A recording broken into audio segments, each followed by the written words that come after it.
जय श्री कृष्ण बालमित्रांनो. आपण बघत होतो की धनुर्धर धनंजय हा द्वारकेला निमंत्रण पत्रिका देण्यासाठी आला होता. हस्तिनापूरची राज्याभिषेक सोहळा आणि वास्तुशांती. तर असं निमंत्रण दिल्यानंतर तिथे 8 दिवस राहिला आणि त्यांचं धनुर्विद्येचं कौशल्य सगळ्यांनी बघितलं. आणि सुभद्रा तर पाहतच राहिली. सुभद्रा स्फटिकासारखी स्वच्छ मनाची, सौंदर्यपणी व सर्वांनाच प्रिय होती. बलराम दादाच्या मनी तिच्याबाबत नेमकं काय होतं याचा शोध मात्र अद्याप कोणीही घेतलेला नव्हता. आणि मग त्याच्यानंतर श्रींच्या दर्शनासाठी मागे परतलेल्या आहेत, पण त्या इथल्या शिबिरात पोहोचलेल्या नाहीत.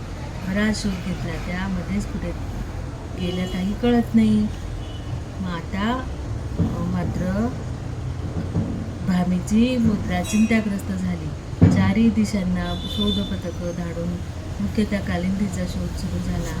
आता इथे श्रीकृष्णाची 8वी पत्नी कालिंदी हिचा प्रवेश झालेला आहे त्यांच्या जीवनात. त्यांच्या मागून शुभ्र वस्त्रात कालिंदीही येताना पाहून तर चिंताच मिटली.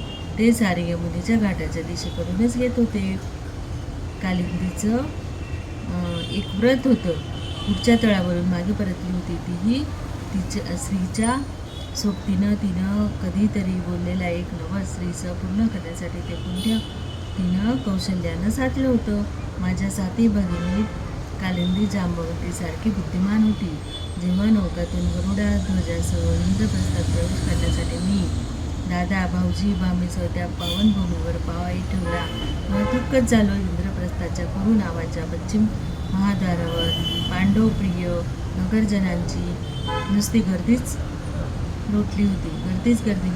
साक्षात राजमाता कुंतीदेवी, द्रौपदीसह 5ही पांडव, त्यांचे पुरोहित दौम्य, पाचाल राज, ध्रुपद, महाराणी सौत्रामणी, युवराज नष्टभ्यूम, दोन्ही सैन्याचे सेनापती हे सगळे कशाला आलेले होते तर श्रींचं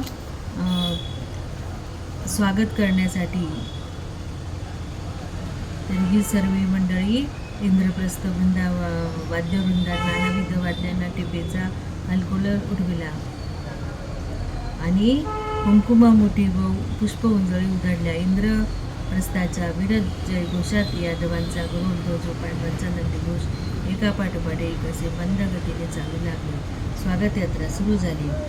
मी केवळ थक्क होऊन गुहाती बघत राहिले. जशी काही पश्चिम सागराच्या घेरातील सुंदर द्वारकाच कुणीतरी अलगद उचलून आणून इथं यमुनेकाठी मांडली होती. इतकं सुंदर ते इंद्रप्रस्थ होतं. टोले जंग, वास्तू, कलाकुसरीचा सुघड कळसाची प्रशस्त मंदिरे आणि चौमार्ग जोडणारे भव्य चौक, त्या चौकातील वेगवेगळ्या वेशातील वीर योद्ध्यांचे विविध पात्रातले गोटीव पुतळे, डेरेदार लतावेष्टीत वृक्षांनी, पक्ष्यांच्या कलकलाटाने गजबजलेल्या उद्यान मंडल इतकं सुंदर होतं ते. युधिष्ठिराला हा पवित्र राज्याभिषेक सोहळा चांगला सप्ताहभर चालला. या काळात पांडवांनी उठविलेल्या अनेक कक्षांच्या राजवास्तूतच नानाविध देशीचे राजे उतरले होते. आणि ज्येष्ठ पांडुपुत्र महारथी युधिष्ठिर इंद्रप्रस्थातील भव्य सुवर्णी राजसिंहासनावर समर्थ धरून आरूढ होणार. आणि कौरवाकडून युधिष्ठिराला पितामहाचा तरी आशीर्वाद मिळणार होता. पितामहा स्वागताला जाऊ. सगळे पितामहाच्या स्वागताला आले. युधिष्ठिराचा आर्य बंधुघर द्रौपदी माझा फार मान व आदर राखी.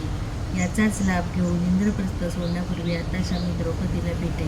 ती सतत आमच्या सौंदर्यखनी पण अल्लड सुभद्रेसह श्रींची भगिनी म्हणून तर द्रौपदीला तिचं कोण कौतुक होतं. अल्लड सुभद्रेला कोणी वडीलधारी स्त्री काही कारणामुळे थोडी जरी कठोर बोलली तरी द्रौपदी पटकन सुभद्रेची बाजू घेऊन तिला जागीच गप्प करी. हे बघताना मला हसू येईल अशी द्रौपदीची काळजी घेत होते महाबली भीमाचा.